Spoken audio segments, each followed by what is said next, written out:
এই ছোট্ট ছোট্ট পায়ে চলতে চলতে ঠিক পৌঁছে যাব সেই চাঁদের পাহাড়। আপনার নাম?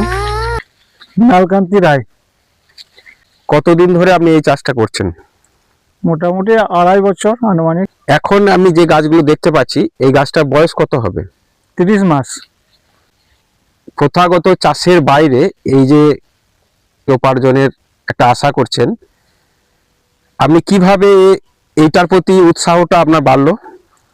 উৎসাহ বলতে এইগুলো একটা মানে কৃষি জমি ছিল এবং কৃষি জমি ফসল হচ্ছিল না, কৃষি খুব ভালো হচ্ছিল না, ধান বা সর্ষে আলু ভালো হচ্ছিল না বলে একটা পরিকল্পনা করলাম যে কি করা যায়। তারপর এই একটা মানে মাথার মধ্যে চিন্তা হলো একটা বাগান আমি করব এবং বাগান কিসে বাগানে এঁচড়ে বাগানই একটা লাভজনক ব্যবসা হবে বলে এটা করেছি আমি। ওটা জমিতে এই গাছ বাগানটা করেছেন? 1.5 বিঘা।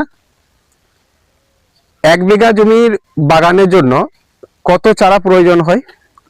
মোটামুটি 120-25টা বা 40-50টাও বসবে।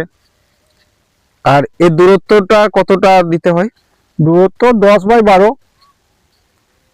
সঙ্গে কন্ট্যাক্ট হয়েছিল যে 12 মাস পরই আসবে, তা আমরা 9 মাস থেকে আমার ফল চলে এসছে, কারণ পরিমাণ কম ছিল, অল্প স্বল্প এসে এক একটা গাছে 5টা 6টা করে এঁচড় ছিল। বিঘা জমি থেকে কত টাকার এঁচড় বিক্রি করা যেতে পারে? মোটামুটি ম্যাচুরিটি বয়স হলে পরে 5-6 বছর পর ম্যাচুরিটি বয়স হবে গাছগুলো, তখন মোটামুটি এক একটা গাছে 1 কুইন্টালের ওপর ফলন দেবে এক একটা গাছে। আপনি বাজারে এই যে এঁচড়টা বিক্রি করছেন, প্রতি কিলো কত করে দাম পান? প্রথম দিকে পেয়েছি 180-85, এখন একটু কমে গেছে, এখন 100 বা 90। এটা কি 12 মাস এঁচড় পাওয়া যায়? 12 মাসই। 12 মাস বলতে 1 মাস বাদ, আষাঢ় থেকে শ্রাবণ মাসে হবে না। বছরের কোন সময়টাতে বেশি এঁচড় আসে? মোটামুটি মাঘ মাস। 20 থেকে 25 দিন পর থেকে রেডি হয়ে যায় মাল, তারপর আমাদের মার্কেটে যায়।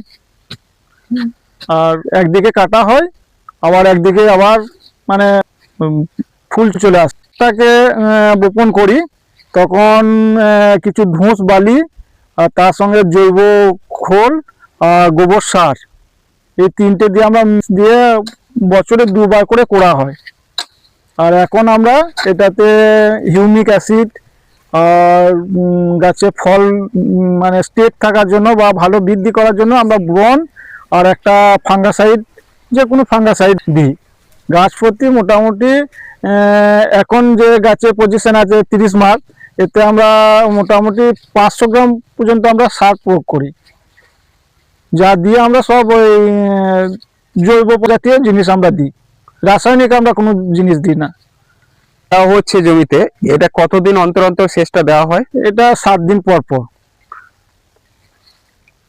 বর্ষাকালে কি সেচ দেওয়ার না, প্রয়োজন সেচ হয়? দেওয়া হয় না। বর্ষাকালে আমরা সেচ দিই না, উল্টা জল নিকাশির জন্য ব্যবস্থা করতে হবে। জল যেন গাছে গোড়াতে জমে যেন না যায়, গাছে গোড়ায় জমে গেলে গাছ কিন্তু পুরো নষ্ট হয়ে যাবে।